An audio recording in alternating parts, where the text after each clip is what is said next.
Okay, after explaining about the procedure of dispute settlement under WTO, in this meeting, I'd like to explain about some issues. The first issue that I'd like to address is about the basic principle of dispute settlement under WTO. When WTO member can address a complaint and why they should bring a case to the WTO and how to do so.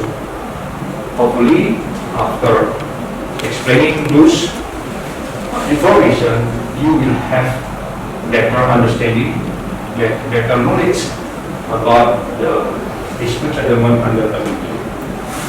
And to encourage and also to support my explanation, I will go into some WTO case, especially WTO case that involve Indonesia, because as I explained earlier, when we talk about international trade, we talk about something that really connect, something that really discuss about our daily life.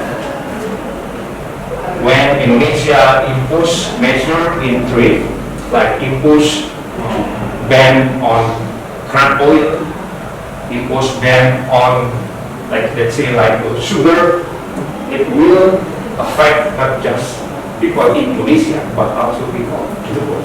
That's why the issue about WTO, especially the issue about dispute settlement, becoming more and more important. Last meeting, I just want to refresh your knowledge.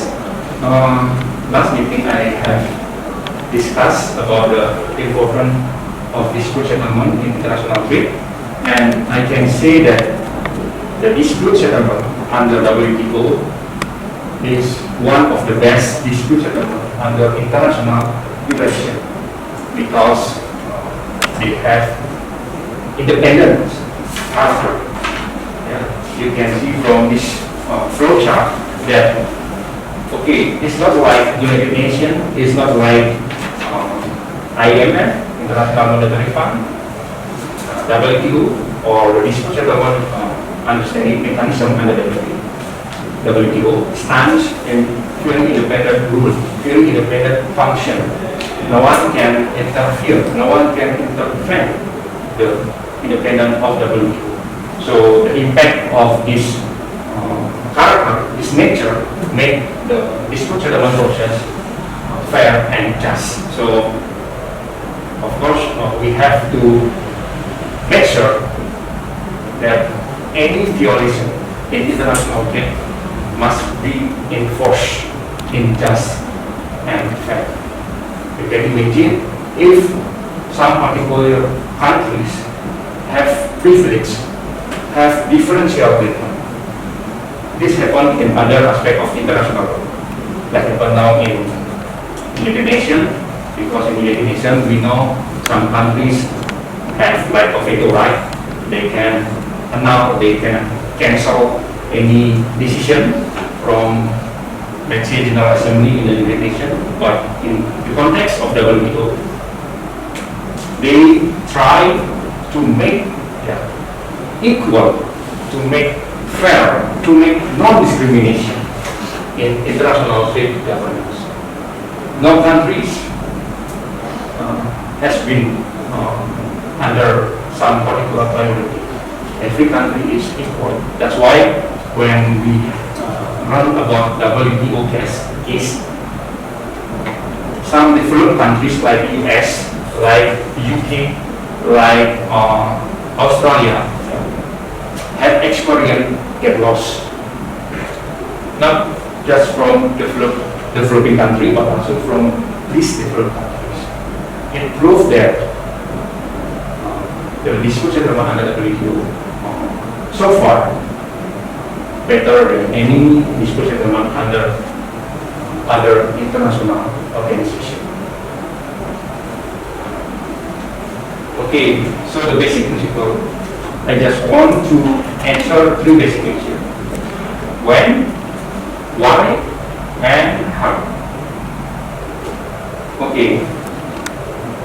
The other positive characteristic of WTO dispute settlement is if some member of WTO want to bring a complaint, want to bring a protest, they can do whenever they want. They don't have to wait that the defending party have to be agreed first. No, it's not like other international organizations like United Nations. In the WTO, once Indonesia doesn't like with what Malaysia did in terms of cut oil, regardless the response of Malaysia, Indonesia can directly raise a complaint, raise a consultation process under the WTO. No country can use right of veto right. It's the practice like United Nations or in the practice of general agreement on tariff and trade agreement before WTO. When Indonesia complained about Malaysia trade policy, and if Malaysia doesn't agree, then we can't continue to bring our process because they practice like a veto right in Indonesia. But under the WTO, whenever a WTO member has a complaint against another WTO member, it can invoke dispute settlement without needing approval of the defendant. That's the main difference of dispute settlement under WTO compared to dispute settlement under other international organizations. So I just want to remind you guys that talking about WTO member, we have to remember that becoming member of WTO don't have to be a state. They just live like a custom territory as long as they have like a full autonomy to conduct their external commercial relation. That's why you can check from the WTO website that a country like Hong Kong and Taiwan also become a member of WTO, and they can bring a case whenever their international economic relation or interest have been damaged by another country. So this is the first basic principle. Okay, the next one is about answering the question why we have to bring the case before the WTO. So there are some articles explaining about the standing of WTO member to bring a case, and you can imagine, you can consider that this is more and less like the scope of a country that want to bring a case before the WTO. Article 23 expressly states that some important phrase or some important sentences I've put like yellow remark because I think they are crucial to be understood. So the Article 23 states that any benefit is always, international trade always talk about benefit accruing. When the benefit of one particular country is damaged by trade policy from other WTO member, they can bring the case to the WTO. So the benefit is one of the keywords to understand why some particular country want to be a party in the WTO. I have a good example. When there is a consultation about the existence of any other situation in which the United States is considering to sue China because China imposed restrictive measures in social media. You can, if you have relatives, if you have friends in China, you can imagine whether they still have a Facebook in China. they still have Twitter in China, or the government develop similar type of Facebook, similar type of Twitter, but with full control. That is happening in China right now. So I don't remember exactly the name of social media, but I think it's like a Weibo or something like that. So if you have friend, you want to get connect with your friend in China, then you have to install that kind of application. And this can be classified of any other situation. Why? Why the United States care about this issue? Of course, the United States care of this issue because the founder of Facebook is from America, and Facebook now is also gain benefit from any other countries, like advertisement. Almost all social media now gain benefit from advertisement. When the Facebook get restricted in China, there will be any potential economic impact for the US. That's why the American government considering to bring this case under development. Based on the reason number C. The lastly, after explaining when, why, and now it's time to explain how to bring WTO case in the dispute settlement process. So last week I have discussed about this issue. Actually, they have like a four basic stage: consultation, final report, appellate report, and also implementation. So it is like the procedure, the material, the way. If you win the case under the WTO, then you have to follow this kind of procedure. Because it's like we have also like criminal court, we also have like constitutional court, and they have their own procedure to help the case. So under WTO, the situation is also the same. And what makes this mechanism different than other international organizations is because they have like a strict time frame. They have very in time situation, enabling all the members, all the parties can solve the case within certain period of time. For example, if Indonesia want to bring the case against South Korea, for example, within 1 year, 12 months, without public report, they can have any decision. There should be decision within 1 year, because from consultation, from the establishment of panel, from the legal proceeding under the panel, they have like a time limit, like 40 days to establish the panel, like 90 days to do legal proceeding. So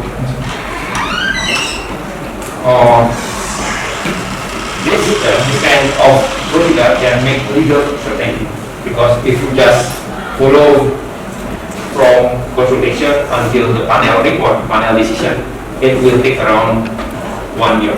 But if you don't agree and then you want to bring the second layer, because WTO provide like a second process, second stage.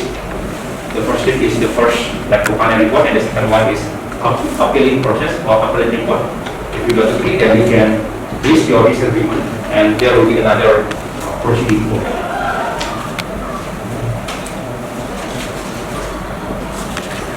Okay, this is the step. So we having any improvisation. We just follow that we run about Genesis in English. Why I should be followed by have? Why C should be followed by has? Why has been, if we talk about the continuous, we have to add in after the form, something like that. So what it is under the construction of the radio. But like I said, there is a strict time limit in the WTO. So like 1 year or at maximum 1.5 years. Okay, don't want to explain about something that I have addressed, and some slides have been mentioned last week. So it is better that we go to the case study for Indonesia. So for your information, I have published the paper relation about the dispute settlement under WTO. Although this paper talking about preferential trade agreement, but any trade agreement like Asian Australia FTA, Asian Japan FTA, Indonesia Japan FTA free trade agreement must be based on dispute settlement under WTO. So before explaining about the dispute settlement under trade agreement, I also explain about the dispute settlement under WTO.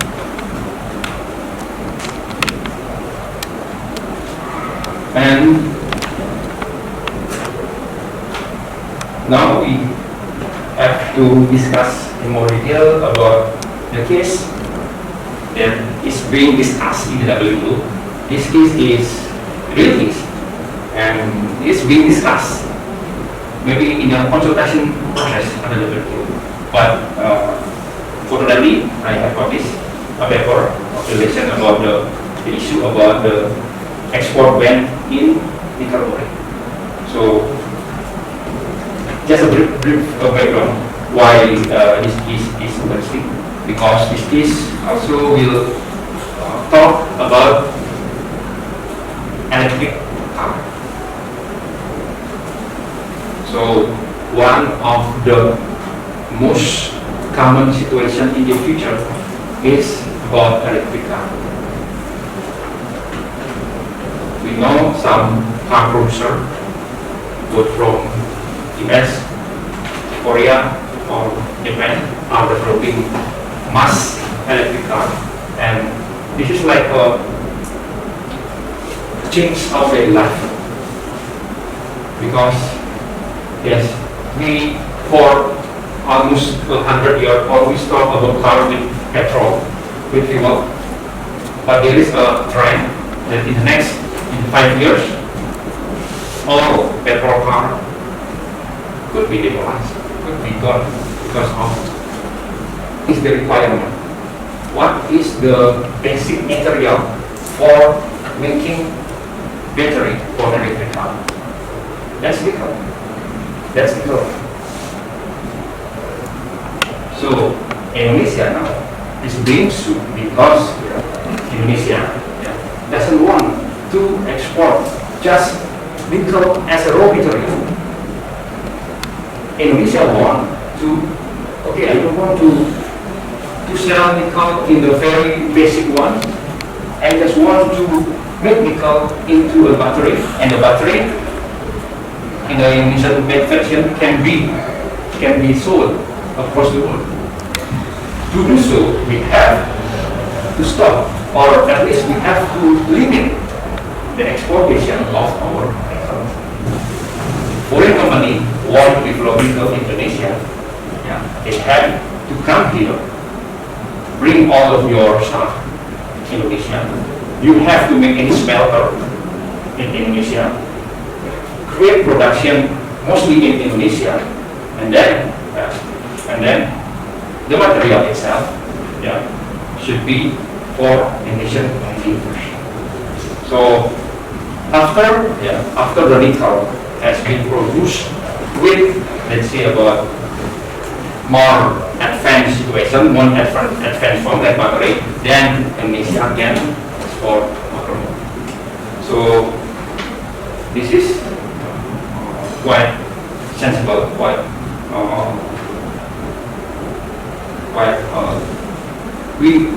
we actually agree, because usually Indonesia just export something that have not been processed better. Like coconut, we just export coconut without creating something unique, something expensive with the coconut. We just export it. One as the example. So from the economic perspective, if we can make add value for certain product, the price will be significantly increased. That's why the government want, okay, rather than export nickel, why don't we try to export battery for electric car? If you export the battery for the nickel, for the electric car, the income, the benefit from exportation process will be significantly increased. But again, of course, any trade policy have impact for other country, and the European Union bring a case to the WTO because what Indonesia did impact steel production in European Union, and not just European Union.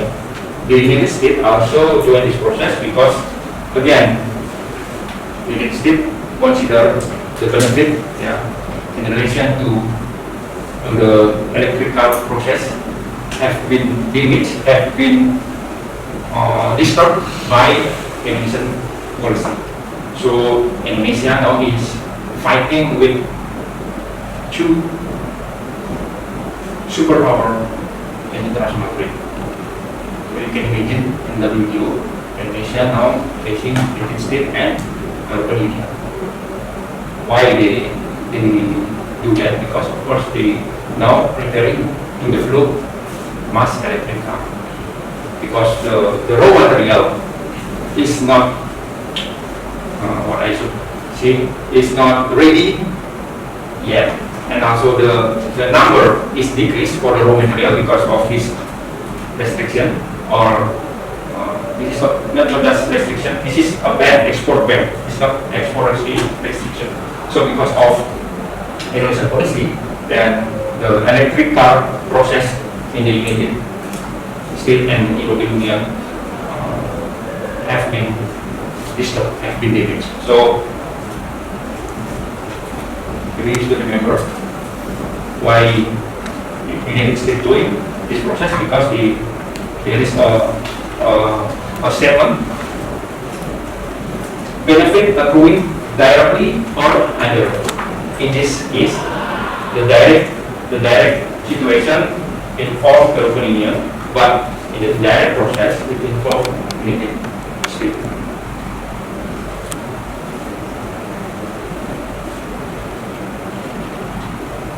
That's the brief background why this case interesting, and I think you can make another version of this case from different perspectives, from different legal reasons.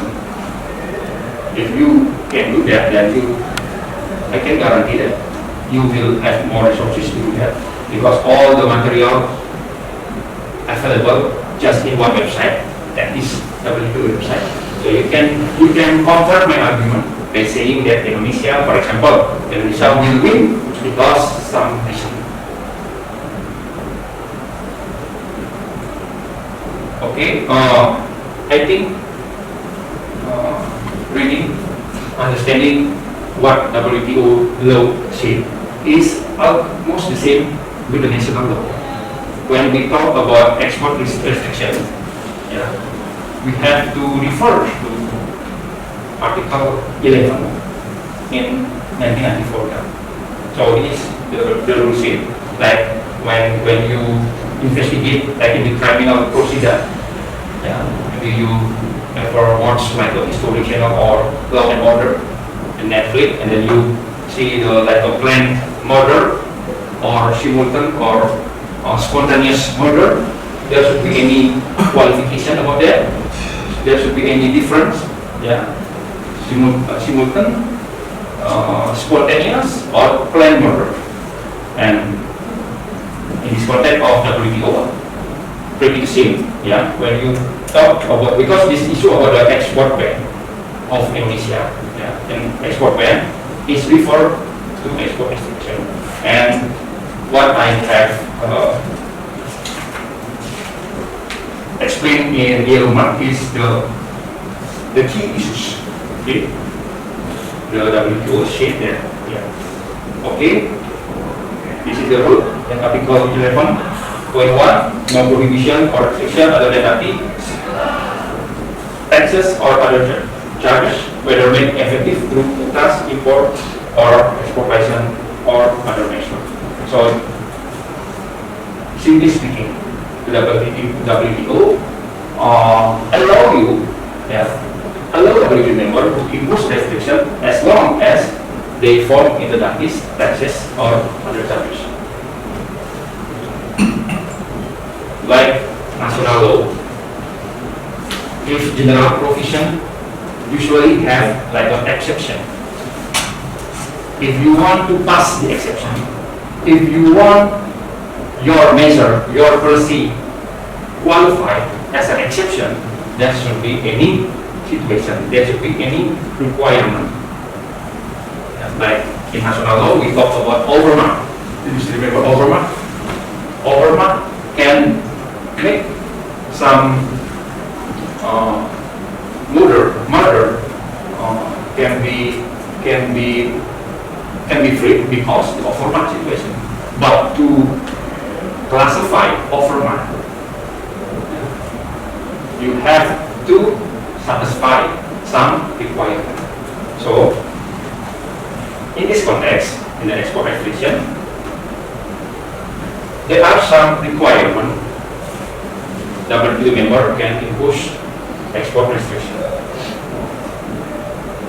as long as you make that restriction temporarily applied to prevent or relieve critical shortage, and if the product is considered essential. So, to be satisfied as an exception, Indonesia can impose export ban on Italy as long as they satisfy three basic requirements. Why I say three basic requirements? Because the article 11.2 say that. The first one is temporary. Second one, there should be any critical shortage, and the last one, it must be connected with essential product. If all those three requirements have been satisfied, then it's okay to impose export ban.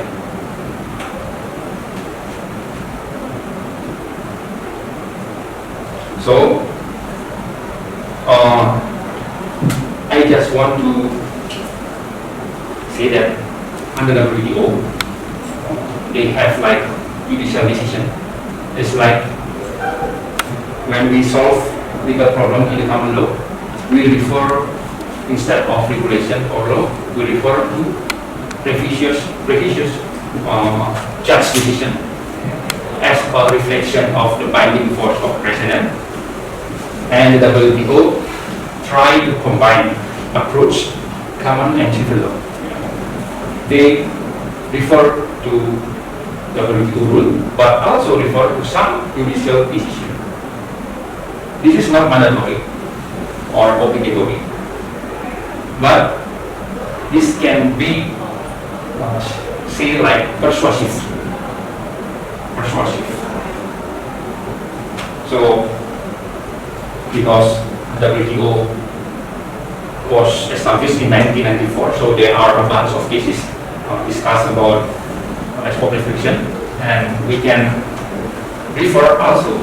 So, after refers to the law or regulation under WTO, you can then refer to any previous WTO judicial decision. Because the WTO combine approach from civil law and also common law. And this is the case that also discussed about export restriction. Don't worry if you have difficulty to find this kind of case. For example, when you talk about general exception in public oral, the WTO website provide you with all available cases, and then they have provide also the category, the good categorization. So if you enter or search through the WTO website, there are some categories. So you don't have to find something or spend much time useless, because WTO itself provide like up your process.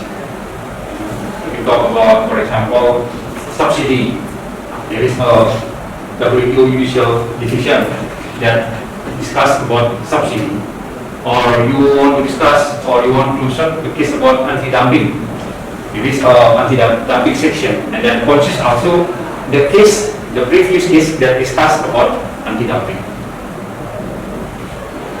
So you will never in the middle of nowhere if you talk about WTO.